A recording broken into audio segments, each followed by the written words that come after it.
Welcome back to the podcast. Tabletop discussions. Woo!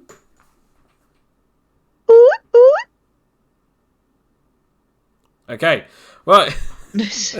Terrible intro. Welcome back to Tabletop Discussions. Today we're going to be talking about guest characters. And who better to talk about guest characters than someone who just was one? Kane. Hello there. You just played as a guest character temporarily in the tournament campaign known as the Crucible of Avarice. Indeed. And you played as who? Aquila. Aquila.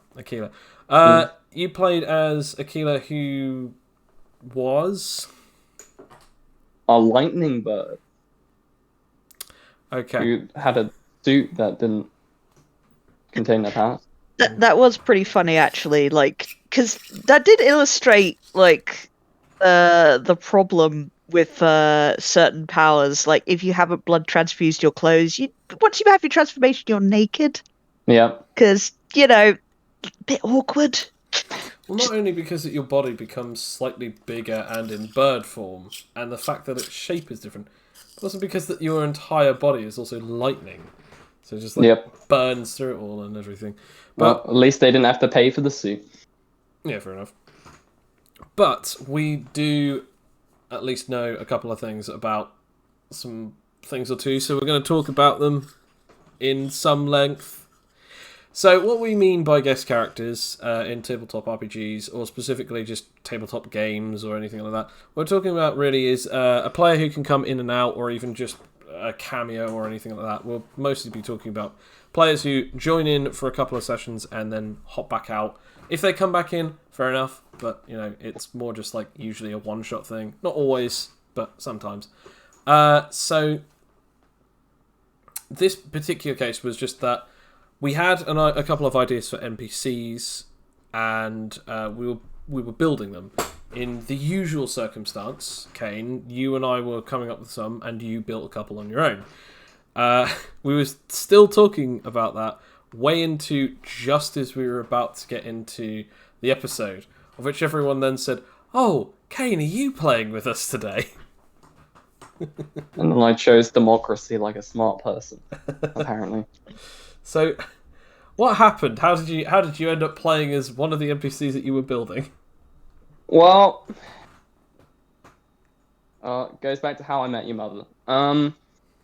You see, I was It was terrible. Start. Don't laugh at that. That was horrendous.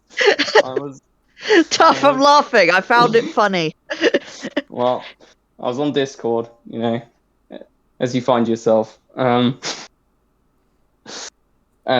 I was chatting with Joe before the session, keep the boy not lonely. And then everyone else started coming on, and I was like, oh, I was about to leave, and then everyone, as you said, was like, oh, you're gonna play. And I was like, you know what? If everyone votes for it, I will. And everyone immediately went yes. So sorry, did we peer pressure you into doing it? No. I just, and then I was like, you know what? I'll play as a random character. And I rolled for it and got inorganic shapeshifting, and I was like, you know what? Because I know what's going to happen. I could be the table. But then I realized how fast I'd have to make a character. And how many levels you'd need. Yeah. I was like, I don't really know if I can run by 20 abilities by Joe in 20 minutes. Yeah. So I'll just ask him if I can play as a character I already made that links back to one of my old ones. He was like, yeah, sure. And that's how I ended up playing as Aquila. So, what Kane means by a character that links up to a previous one, Kane played as a character in a previous campaign, one that we actually haven't done before on any of the live streams, although I think we did a 24-hour live stream, and you played as that character, Hawk. We did. Who was a lightning mimic. He could turn into lightning, he could become tangible lightning. Intangible lightning.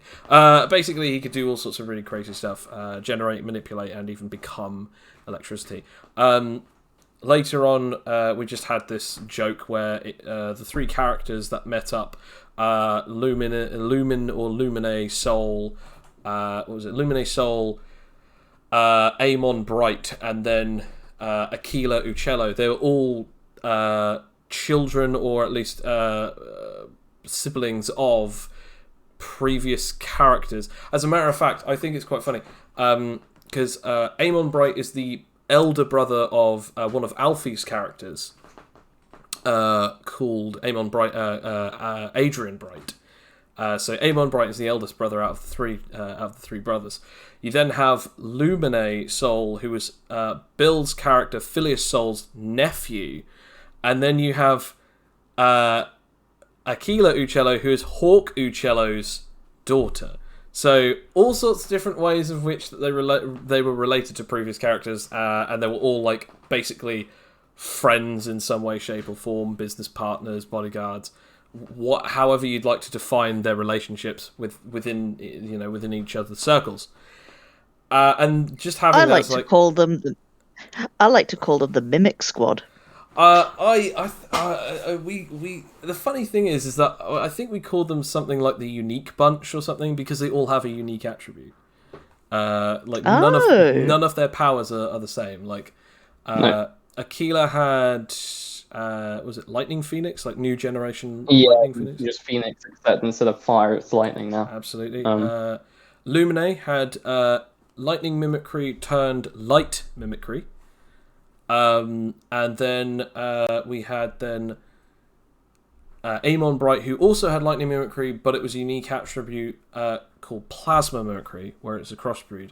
There was a lot of stuff I had to come up with for his, where the amount of downsides would also then add up to another damage type on top of the one that he already had. Whereas, like, your one was, Kane, your one was as simple as just, like, swapping the damages around, wasn't it? It's like, instead of fire being your element and water being your weakness, it was like, lightning is my element and rubber is my weakness or something. And then... and then Lumine was just literally like, instead of rubber being his weakness, it was like mirrors. It's like he'll bounce off of mirrors. Also, anything that can absorb light is quite dangerous to him and stuff like that. But yeah, so that was quite fun. I love those three, and those three will appear. Either I will play as all three of them, or again, Kane is more than welcome to come back and play as Aquila out of those three. But yes, for the time being in the campaign, Aquila is off on an adventure with the other two characters. But we'll sort of get into guest characters now, I guess. So guest characters are often usually used by another player who can't often always join, or even who wants to join just for a little bit, but cannot stay for the rest of the campaign. Usually they will take control of characters that are not normally NPCs, but in some circumstances people will take control of NPCs, and then eventually just disappear again. This can either be due to co-DMing, or this can just be down to the player just not being able to match with the schedule, and can only join a couple of times throughout the entirety of a campaign. They sometimes can appear a lot more often, as I said before, but it really depends. Hence why we call them guest characters, because they're not really characters that join the entire bunch for the entirety of the campaign. There are all sorts of different channels that do this. Like Team 4-Star, Critical Role. I know that Dimension 20 have done it a couple of times. All sorts of different ones. Those are only about 3 of them that I know off by heart. There are tons of other channels, don't shoot me. But yeah, people do this all the time. We've had a couple of guest characters before. We've had it a couple of times where, due to scheduling, some of our friends have come in and out as like one-shot characters and stuff like that. Weirdly enough, we've had a couple of times where a person who we thought was going to be a guest character has actually stayed on for an entire campaign. And yeah, it's quite interesting. I didn't know if anyone else wanted to share any stories about guest characters in any of the campaigns that you guys have played, or any of the campaigns that we've done, or anything. Well, I'll have my experience of being a guest character. Unfortunately, I did have to drop out of this game because it unfortunately clashed with AnimiteTales and a couple of other family things. But it was I was at the games table, and they have these drop-in sessions with old school D&D. Ooh, okay. And yeah, it was really fun, and it's a shame that I couldn't go to it. But it's held on Sundays now, so I'm I can't do that anymore. And and it was like, yeah, basically, it's very easy to make a character. They're quite basic. Well, I say basic. It is actually quite difficult to get your head around the old school D&D rules, but it did pretty, I did pretty well for it. But yeah, I basically went in for like 2 sessions, and to explain my absence through most of the sessions, the organic way that we had it was that my character just went and got married a bunch of times and just stopped adventuring for a bit, but then got divorced and decided to do some more treasure hunting. And it was just like, that's a pretty good way to do it, to be fair. Oh yeah. Yeah, it is like, yeah, it was fun, and it was yeah, it was kind of weird. It was kind of easy to do that with like drop it in things. It wasn't just me. There were a couple people that were dropping in, trying it out, seeing if they liked it or not, and either went on really long time, or just went, that was fun, but enough is enough. But the way that it was, that what's kind of unique about the game is that it's so easy to die, and it's hard to get attached to your characters really deeply when you're treasure hunters, and all of your XP is through what you gain in gold. And I was there for one session where this guy who'd been working on his character that was difficult to level up for like, a year or so. And we just went into a cave with scorpions, and he thought, I got this, guys. And he, with his like all of his loot, he just like got chopped in half by a scorpion, like immediately. Damn. And instead of like, and while he was getting, well, and this is the funny thing. The only thing that he really said, afterwards was my frost staff. Because he didn't have it. He didn't really care much about the character. Because again, it's sort of like that's how you roll with it. You start again. It's like Legos. You build up the big tower, and it was kind of sad because he put up the. He built this character for so long and got all of these cool things, and all of his cool stuff was just lost to scorpions in an instant. And yeah, we all had a good laugh and stuff, but that's what I'm saying is the nature of the game. It was easy for like guest characters as well as long-time characters, because the situation was they're all a bunch of treasure hunters that would dip in and out of it anyway. And so my character now, this maid, it didn't die. After a bit of adventuring, probably got married again, and is now living his best life somewhere else. And finally, and it's sort of, yeah. Finally, a good character. Well, third time's a charm. Yeah. Yeah. I don't know. It's so weird. Really. I remember a terrible one we had. Oh. Oh, this is one that was not live streamed because it was way, way before that time in the olden days. To the point where the D10 exists. You know what I mean, Joe? Oh, in the Albert campaign. Right. Now, I don't remember their name, nor will I say who they are, but someone came in and played as a character. They were a high schooler, I think, or like going to college or something like that. And with a baseball bat. I think it was a baseball bat they had. Some sort of club-like weapon. Right, yes. And me and Bill were like fighting some like gangsters in the room. We almost died to people with guns, displaying superpowers, because that's how guns were back then.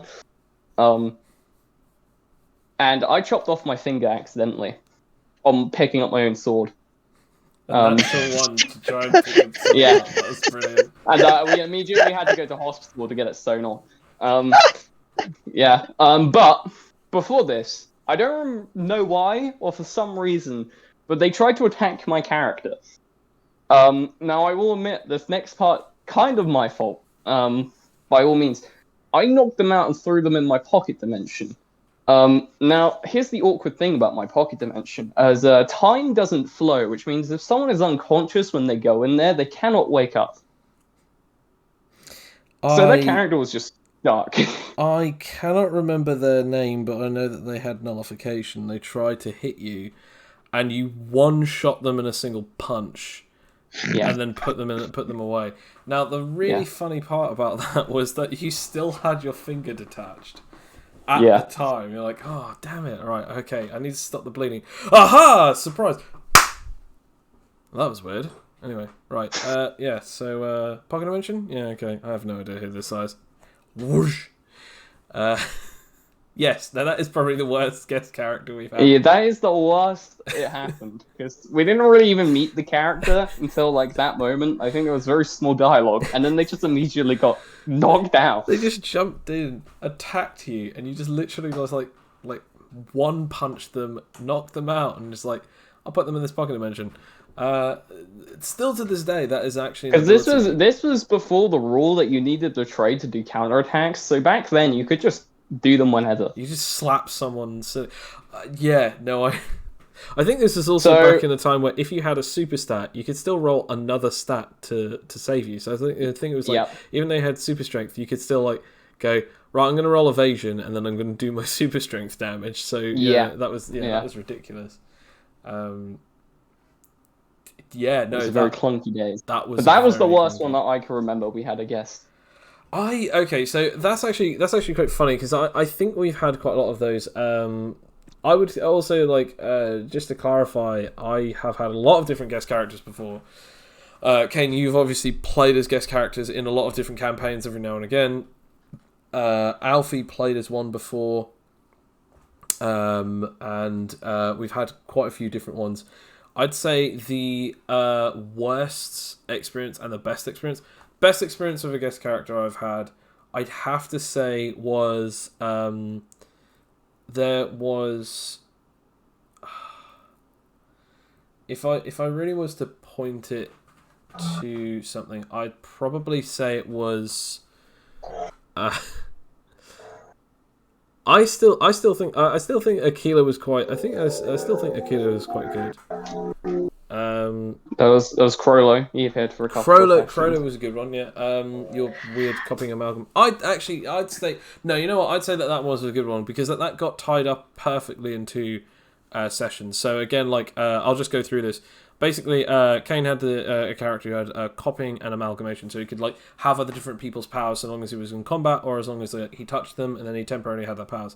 But the weird, unique, the weird, unique ability that he had with it was any power that he copied, he'd have the opposite variant of that power. So if he touched someone with pyrokinesis, he now has the ability to generate ice, and he has cryokinesis.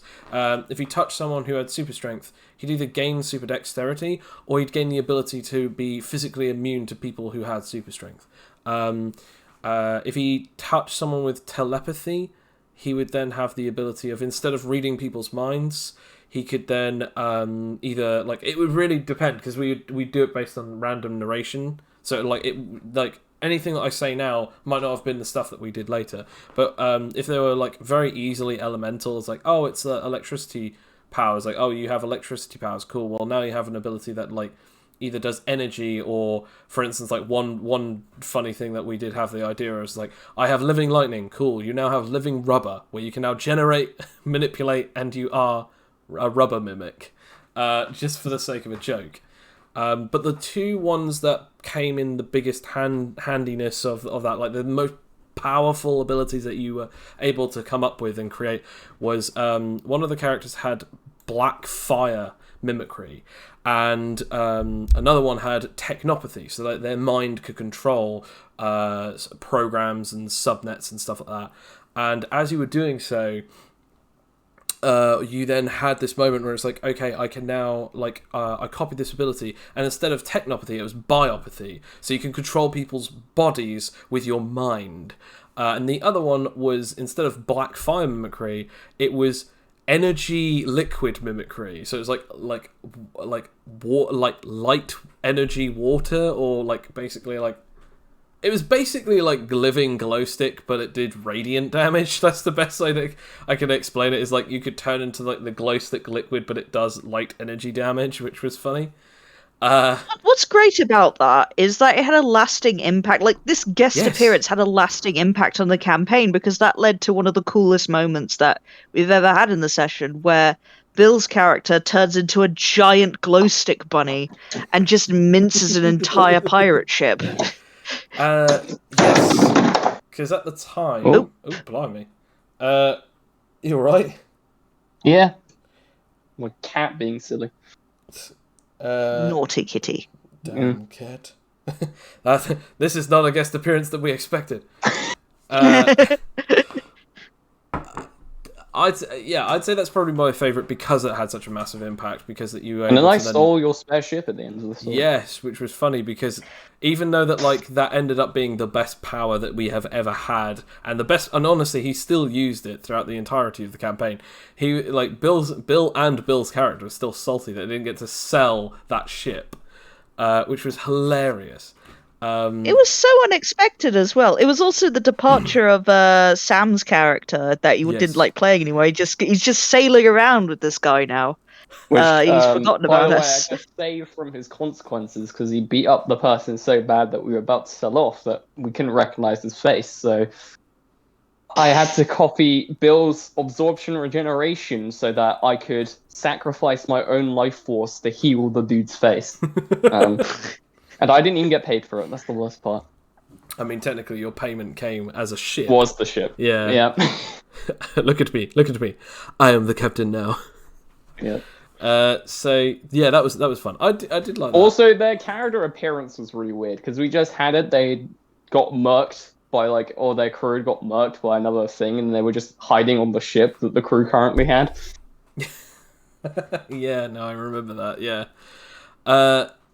There have been some really great ones because I'd say the one particular guest appearance that is probably the one that is worst for me is probably either that one that you mentioned, the nullifier that just basically disappeared in one episode, or I'd probably say a character that kind of like appeared. We thought we thought it was going to be a bigger deal, and then just never like was used ever again. I cannot remember what campaign it was. I think it may have been. You know what? It was at the beginning of the first ever 8Cs campaign that we tried, where the person was playing as either a water mimic or a hydrokinetic, and they also had a snake. Hydrokinetic. I know what I mean. Yeah, yes, hydrokinetic is sort of like a Luffy type, thing. Luffy or whatever. It's like I think it's a One Piece reference or something that was going on there. I don't know. No, Do you mean the one with the pet snake? Yeah, because I was going to say that's not a reference to Yes. Luffy. Luffy's not a hydrokinetic. He's a rubber physiology. Oh no! Yeah, well, he's the only one. I don't watch One Piece. It wasn't a reference to anything in One Piece, but it was they were water mimic and a hydrokinetic with a pet snake. Yeah, and they were there for the first session to vote for the captain. Yep, and then nothing ever came. And then they disappeared, and we made the joke they got eaten by their own pet snake. Yes, we did. And that is a shame, but that I wouldn't really count that as a chaos character because that's just more of a person who wasn't able to be available for the rest of that campaign, which was a shame. Yeah. I'd say the best guest character that actually turned out to be not a guest character and ended up being the rest of the campaign character was Legion. Played by Alfie. Alfie was brilliant as Legion. Our favourite Tempest child, our favourite Virgil. Is he just going to be a one-shot? I didn't know this actually. At the time he was just testing the waters, and he was like, "Yeah, I don't mind playing and seeing how." And he just loved it so much that he just stayed on.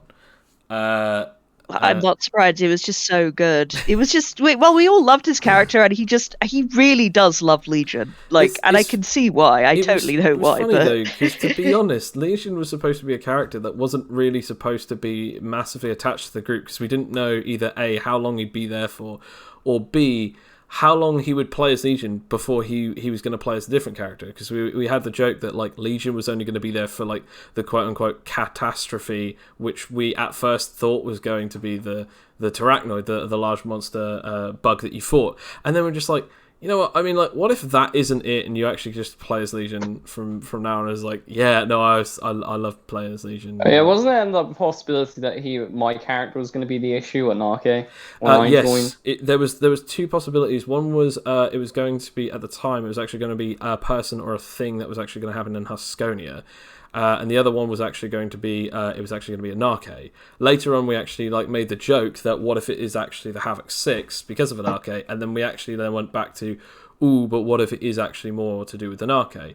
We never got to really see what it was, and later on we actually kind of like the story kind of changed in a way which it actually made sense more for, fun enough, the baby Tendra to eventually grow up to be the catastrophe that he'd need to stop. But the irony of the situation is that Legion raises her, so it was that kind of thing of like we were eventually going to spring that on him. Like, by the way, your destiny was eventually to kill Tendra. So again, for those of you who have watched the sessions, Tendra, aka the art that we've got currently at the moment on here, the Huskonian girl, Tiefling girl. For those of you who don't know anything about our race system, or even Devil girl, if you really think that way. Tendra is the daughter of Dr. Ten, a character that we've used quite a few times in a few different campaigns. She has been bioengineered to have the ability to steal powers. She's the only person in the world who has this. But her father wants her to take one power that is going to make her truly strong enough to basically stop the inevitable destruction of the superhuman society due to powers eventually becoming too powerful. So he's concerned that eventually society will collapse due to special abilities becoming too strong or becoming too ridiculous, and it's already becoming a problem considering at the end of the villain campaign, all of the superheroes were completely wiped out, and then later on an entire 5-year war was started, and now 20 years on from that explosion, we now still have an entire world of just full of madmen going around in this tournament that has just been set up by one guy. So she's specifically designed to do this. And she originally was designed just as a character, like, oh, here's this moral dilemma. Here is a baby who can steal powers, and she is, the daughter of this like egomaniacal like scientist. And they were just like, yeah, we're going to save this child no matter what. And it's like, okay, so how are you going to do that? We're going to steal her. That didn't go out too well. And that had like an everlasting impact, didn't it, Alex? Yeah, it did. It was my idea. I'm sorry. I said I've been sorry. They've never let me live it down for that. No, but I loved it. But you know what? I regret nothing. I regret nothing. Good. I will do it. I'll do it again. I'll do it again. I am the goofy. It's like it is like the goofy me. It's like I'll do it again. I'll do it again. I genuinely like that. So we haven't really had too much of the opportunity to have guest characters in this campaign. We've only just had one that lasted obviously 2 sessions with Kane. We're sort of moving on now into the next next saga, the next arc of the story. I've got a lot of things planned. I'm not sure if we'll have any time. I'm not sure if we'll have any time to. I'm not sure if we'll have any time to get another guest character. So if we do, it will more than likely be Kane. But if I can get anyone else to join for a 1-shot or 2-shot guest character, then obviously I will try. But at the moment, I think we need to focus more on the party that we've got right now. Yeah, I mean, I will say this, like, we've had some good experiences with, like, guest characters overall. Yes. I think, including people who want to stay on after, testing the waters. But the problem with guest characters is that they can derail things a bit, and like you've built up all of this camaraderie with the party and having all of their arcs going on, and then someone just kind of comes in and like, I'm also here, and it's like, bye. Yeah, that's where you have to be careful when you're creating guest characters. Mm-hmm. But also, this kind of links in what I was going to ask you is, what do you think is the importance of guest characters aside from, just allowing someone to play for a bit in the game? I think they have to be organic, I think. Like, yes. This is the difficult thing, because that could be quite hard, with the characters. My personal opinion is, yes, they have to be organic, but I think they have to add something to the world. Like, lore-wise. I think they're not big, but just adds the world a bit more stuff. And possibly becomes an ongoing character, depending on how the person says, "Oh, they might come back for a bit," or if that's it. I think if a player only comes in once, I think that they have to have enough impact on the story to have it that like when everyone walks away, it's like, okay, this is not just a filler character. This is not just like a non-canon episode where it's like, anyway, so good thing that was a dream, guys. It's more like, because, I mean, one of the things that we had with Aquila is that, like, it was the equivalent of having an NPC. So it was literally, this stuff happened, thanks to this character, everyone got a little bit healthier, and that was all good, and everything moved on. You could have also had that where that character was not played by you, and it still would have been able to potentially be that way, although I do much prefer that. But there are other characters that can... there are other characters that can, in fact, have better situations like that, where, say, for instance, like, you go, okay, at some point, could you bring up this particular question to these characters? And sometimes that can then have an everlasting impact. Like, in TV shows, you see this all the time, where a character where you're thinking, like, man, this is such a filler episode, like, this is obviously not really too much canon, this is just so... episodical, and this is just blow over in a few seconds, and then suddenly this character then brings up something about the current overarching arc, and it's like, oh damn, this is actually happening. The two shows that actually bring this to mind more than anything is Rick and Morty. And weirdly enough, because Siobhan and I have been watching it, Supernatural, where there will just be like an episode where it's like, yeah, this is an episodic episode, there's no real point to it, or, oh, okay, this is just a really weird, silly episode. And right in the middle of it, or nearing the like last third, there will be like a moment where they say or do something that is quite clearly impacting the rest of the story. And there's an entire episode where it does something like that in Supernatural, where they're trying to do something, they're trying to beat an overarching villain. It's like, yeah, we have no idea if this is going to work, and there's a moment where like the episode is pretty much going down like this really weird beaten path where it's like, you guys should be doing this like really big thing right now. Like, why are you bothering with this? Small time stuff. It doesn't really matter to the main story. And then they'll suddenly have it where it's like the last 10 minutes, oh, it turns out that this particular creature actually might help us, or, oh, this particular thing that we're using to defeat this might actually be the way that we defeat this next creature, or even get the item that we need for it. And it's actually just a really fascinating way of like doing so. So I mean, like, say for instance you had a character that just came out of nowhere, just suddenly started playing, and you have this moment, say for instance like Rakia and Cloak, their friendship is like practically non-existent at the moment, and a guest character comes in and they suddenly bring up Rakia to Cloak, and it just so happens that at that moment Rakia is able to listen. And at that moment, they're like, okay, well, all right, bye. And that character then leaves. The player leaves. The next session opens up.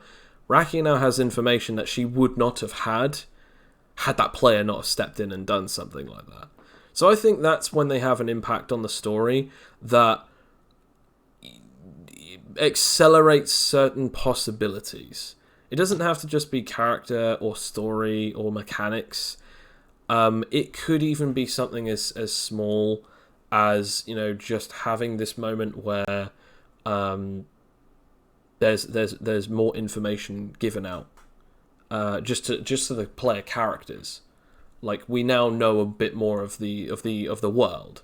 I mean, now at the moment, thanks to Aquila's presence, we now know of the descendant of the Uccello. We know of a descendant of the Soul family, and we also know what they're currently doing right now.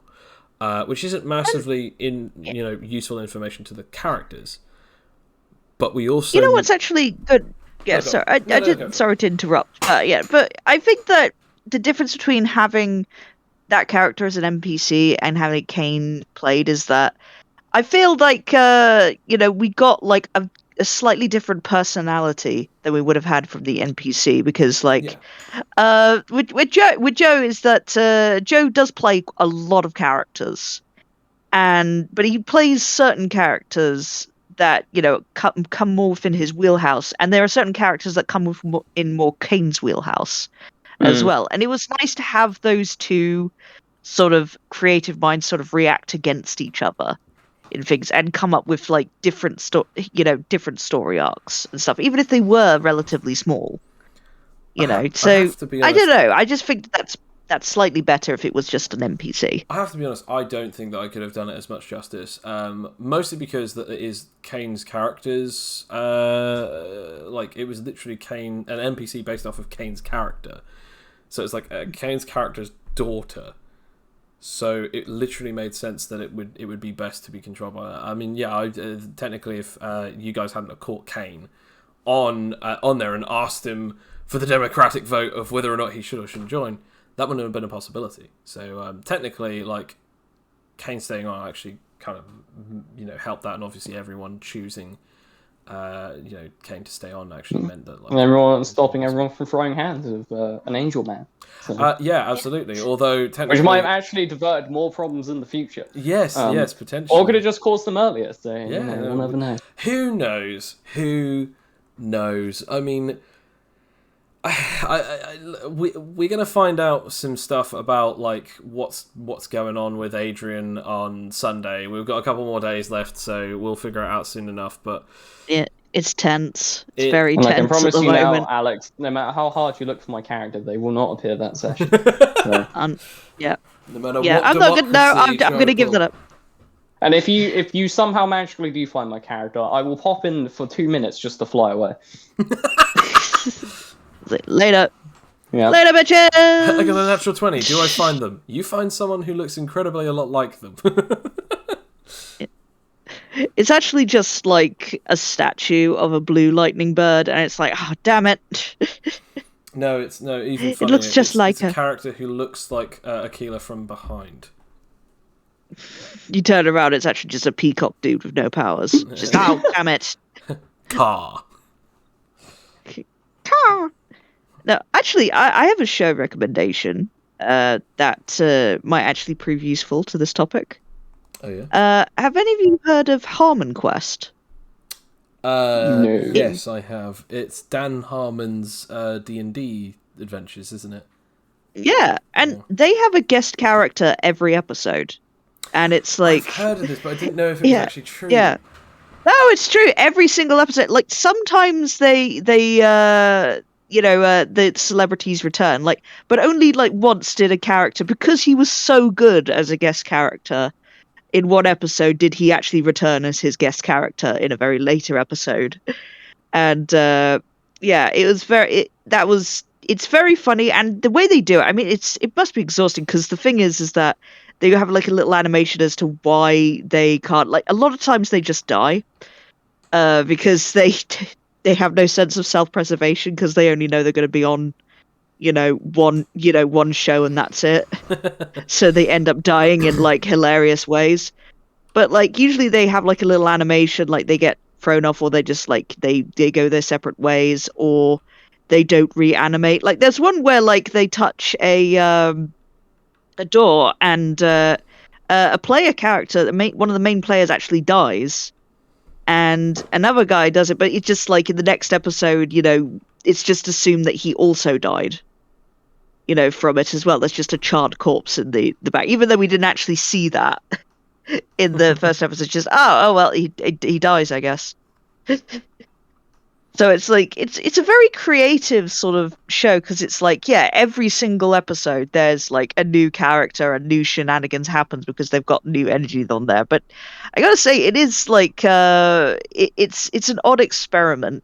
Well, it is meant to be a comedy show, so it's there's very little time for gravitas, because like so many people are coming in and out of the show, and like having no self-preservation and just dying hilariously, or screwing over the other characters. It does kind of remind me of the fact that like we have had a lot of different characters like that. I mean, I guess we can also talk about in guest characters introducing new characters, like characters that will actually go on throughout the rest of the game. Because I mean, we've done this a couple of times with Coin when he joined in a campaign that we did, which is sort of based in because we did sort of like a homebrew Skyrim campaign one. Sam also joined in that one. That was the first campaign that he ever joined in for his for that. We also then had it that Sam then joined as cover. Yes, it was. Yeah. Oh, that was an interesting one, to be honest. I felt sorry for Coin. The amount of times his characters stopped living. Stopped living. Yeah, they just ceased to live. They could not live anymore. One died because of a wooden floor, which was quite fun. Yeah, no, that was actually quite funny. So he was a vampire. By Gary Gygax. he was a vampire. He used some ability to increase his speed. He ran all the way to I think it was Dawnstar or Morthal or something like that. I think it was Morthal. And he gets there. He goes into a house. He sneaks into a house, and then he tries to kill someone, but he doesn't try and stealth kill them. He just goes aha, and then attacks one of them. One of them then screams, which then alerts the guards, and he kills 2 civilians. These guys run in. He gets about one of them, and then his rolls just go from bad to worse, and he just gets mauled by the next 3 guys. He then finally falls down, and his weakness is silver and wood. And wood burns him just as it would silver. So the second that he hits 0 HP, his entire body hits the floor and he just starts melting. And because he can't roll a survival roll on the first minute, he then just melts in a single minute and he just dies. So the next episode, they're given a jar with a dagger inside, and the jar among the dagger was just ash. And it was just and we had the joke that a courier just runs up and is like, "Hey, I've got something to deliver to you. Your hands only. It seems as though it's a jar with some weird remains. There also seems to be a dagger inside there. It says Malkrin Dragovich. Anyway, here you go." And then just runs away, and they're like, "How do you always find us? What's going on?" And then the joke was that they just went, "Okay, do we keep the jar? Do we take the dagger?" I can't really remember what you did with the jar. I think you just kept it with you for the entire episode, but it was really funny. And then he played as another character, as Jiskar, the special I think it was an Alfiq. It might have been an Alfiq or something like that, another type of Khajiit, tiger variant of a Khajiit. Then he died, and then he played as Jimmy the Blade, one of the blades. And then he died, and then he played as another character, and just kept going on and on and on. That campaign lasted a lot longer than it should have, to be honest. Yep. But Sam isn't the only one who's had a lot of deaths. Sam has now overtaken Coin, but yeah, Sam has had a lot of them as well. But yeah, no, I think the worst is definitely poor Coin. The first ever one-shot he played in, another player killed him by shoving a grenade down his throat. So I didn't even remember that. Yeah, that was fun. I just have the weirdest players. I just have the weirdest players. I'm gonna jump out of the window now. I'm gonna turn into a dragon in this crowded room with all of my friends. I'm gonna shove a grenade down this guy's throat mid-heist. If we're talking about Coin's characters quickly, my favorite one was clearly the farmer. Yes, the farmer who had a chicken and a bucket. The cock, actually. Yes. Now he would always call his chicken his cock, and that joke ran dry that very joke quickly. Definitely didn't get old, especially not. It was by the funny for session. the first session, and then it ran, as Alex said, it ran dry very fast. That's an understatement. And how many sessions did we go on for? I think it was 4 or 5. Yeah. I think it was that was a fraught campaign for many different reasons. Yeah. But it's I think that is the problem was that Kane was no, you weren't playing it. Kane was playing we were all playing like kind of like serious characters, whereas Coin was just like, a joke character. Oh, I was And playing it's as just- an edgy boy, so that certainly didn't help in that campaign. Edgelord. Yeah. And like, yeah, it was a bit of a mess. That campaign had a lot of weird yeah. things going for it, though. Although I will say one thing, there was one interesting thing we did in that campaign. Like, we had Sam was a guest villain, like not a guest, which is something that we haven't done, which was quite fun. I didn't really know. I thought, oh, he's just coming as a character. He's like, oh no, he's a boss we're fighting. Okay. He was a werewolf with... Yes, he was a werewolf. I gave him boss health of 300, and I was like, there you go, Sam, now you get to play as the character. That was good fun, and I genuinely... I did like that. If I ever get a chance to have a guest villain ever again, I'm definitely going to make them a boss. Well, I guess I know what I'm doing next, then. You know what? That I would not mind it. It's just that you'd have to play it so that we don't get attached to you and try and like make you our friend. Oh, now I'm going to do that deliberately now. Oh, I'm no. gonna make the most likable villain that you feel bad beating me. No. I mean, I can always do the common trope of the enemy who becomes my friend is weaker from the experience by having it as like, as a boss he has 5,000 health, but then when he's your friend he has 50. Good luck. Yeah. That would be the best thing ever. That'd be your new attribute. That could be like an empowerment thing where if you're like actually enemies with someone, your health goes to like 500 like automatically. But like if you're actually friends with someone, or if like they win a charisma roll, it's like back to normal health. It's like a recruitable boss. Like if this character I choose that this player is going to play as is like a boss, I'll be like, okay, you have boss health. If you are fighting one of the enemies one-on-one, you get your normal NPC/PC health. If you are then recruited by them, you will never be able to use your boss health again because that you are no longer just an enemy boss. You are now a playable NPC or just a player. Like you are now, at that point, you are a played character. You're not a tool for the DM to use. You are now another player who's now joining them. So at that point, you would be recruited, and so on and so forth. But yeah, if you were to fight them, then obviously that would be boss health stuff. Which, to be honest, I'd love that. Like, if you ever want to play as a character that you're thinking, like, I wouldn't mind fighting them first as a boss, and then afterwards, if I might just have the perfect idea for that. So. Oh yes, dude, like, come on now, what we were talking about earlier, like. Yeah.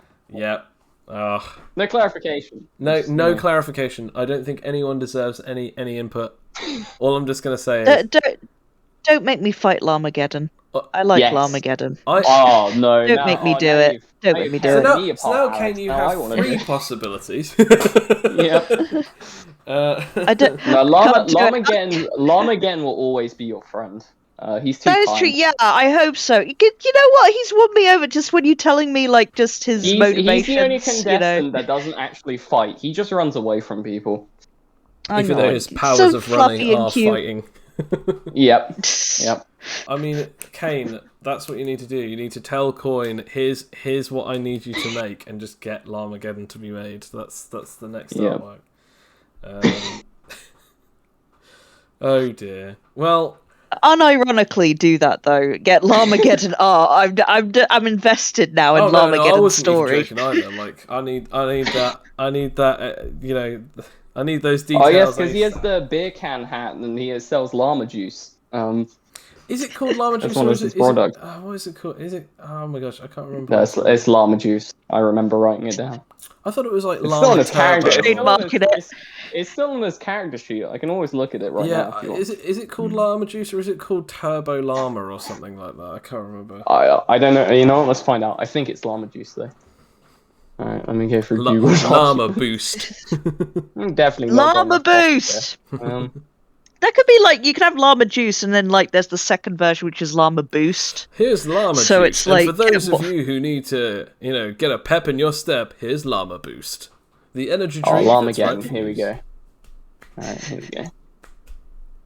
This is very important. This is important. Oh yes, I still want to give him that accolade because he won that race competition. Yeah, I forgot about that. Yeah, no, it's llama juice. JOOOF with an exclamation mark and a question mark at the end.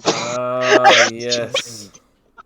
Llama juice? And he's got a bit hat, which he keeps his llama juice in. This is an energy drink. Was it supposed to be an energy drink / alcoholic beverage where you didn't know I think it's which just one it was? I just got it written down as an energy drink. Oh, okay, never mind. I can't remember what it was. But he uses that to keep on running. He's also partly deaf because of his own explosions. That's sad. I definitely don't want to fight him now because he's like, just so like, I'm gonna fight you. What? No. We have to kill you for the good of the world. What? Oh, you want a contract? Here you go. You want a contract for the good of the world? Well, why don't you say so? Just gets like a board with a pen that he just pulls out from his fur. He'll unintentionally sign you up into his company, and then you're his family. That's how he works. Welcome to the you know what? Pack. I'm not. Yeah. Now, don't have no llama drama. Or as we like to call it. Oh, that's his t-shirt brand. Llama drama. Llama drama. Look at this llama drama t-shirt by Llama Corporations. Goes excellently with that llama juice. You know what? I did want Rakia to win, but now I want Llamageddon to win. I want Llamageddon to have. It was right all know who we truly. Alex. I think we all know. I think we all know who we truly want to win.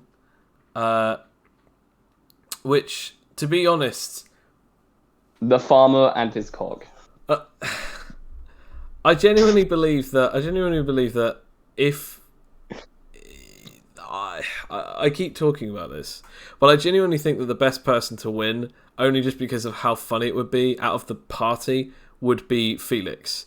Just because that he doesn't really want or need to win. He's just there to hopefully get enough money to be able to support his family or anything, and he doesn't really want to win per se. So it's just that really funny thing of just, oh, I guess I won. That's it. Like it's like, okay, yay, yay, thank you. Whereas like it would just be so funny because like, every single person in the team does or doesn't want to win. Although I found out something very interesting, like without spoiling any of the characters, I found out like at least 2 or 3 of them could technically walk away as soon as they got enough money or did the particular goal that they wanted.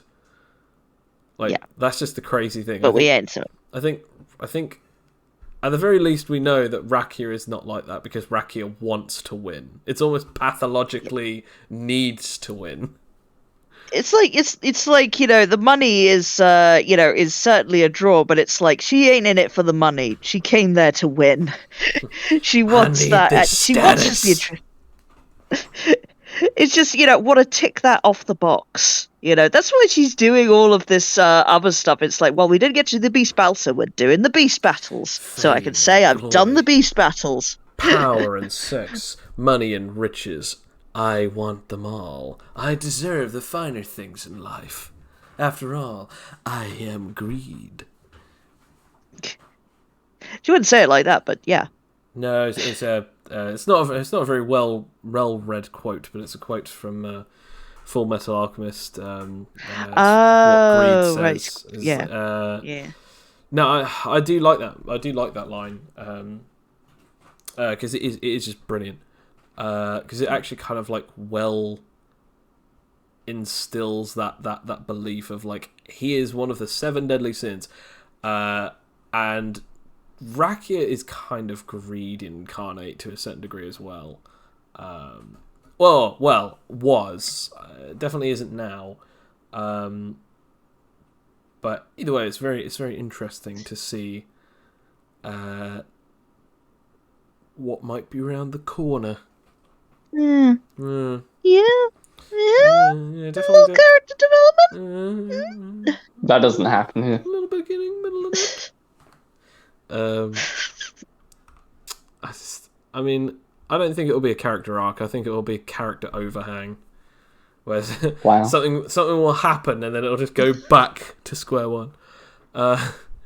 No, I don't. Oh, that's so mean now. We'll try really hard to do a character. We'll do a character moment for you. I don't need an arc. All I just need is that your characters... if you brought Llamageddon back, Joe, it would happen then. That's all I'm saying. They don't deserve Llamageddon. If they don't treat us like our best, then they don't deserve. No, if they don't treat us like our best at our worst, then they don't deserve to get our best. Yeah, you hear that, Alex? You got to impress Joe if you want to. All right, I'll hold you to those roles. I will do it for the llama. I will do it for the fluffy llama. Oh dear. I think to be fair, at this point, I think I'm playing Llamageddon at this point. You are. Yep. Oh no. But well, let's say there's a potential for a guest character to play Fluffy Llamageddon. If anyone else wanted to join, I'd be happy giving them Llamageddon's character sheet. You know what the weird seeing what happened. You know what the weird thing is that I genuinely now want it where like in a couple of months' time, if we do actually end up having a guest villain on the show, I would absolutely love to do another episode where we talk about guest villains. Because to be honest, I could definitely talk about a whole episode of guest villains because it is so interesting to actually do that, and it's not very common. Well, I guess I got that criteria then. I've been a guest character. I got to be a guest villain. Got to be a guest villain, yeah. got to tick all the boxes. Absolutely.